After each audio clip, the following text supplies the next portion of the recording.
Listen is leader in lighting and electrical test instruments. Hello everyone, let me introduce to you the PULL series double columns tensile testing machine.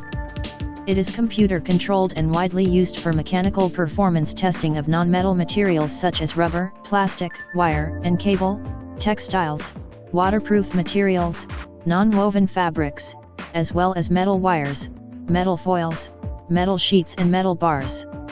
It can also be used for various finished product testing, including tensile, compression, peeling, shearing, tearing, and bending tests, with the help of special fixtures.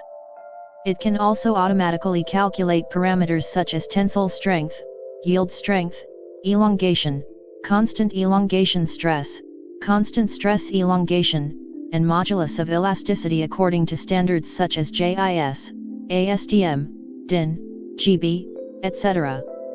A variety of maximum pulling forces are available, and can also be customized according to customer needs.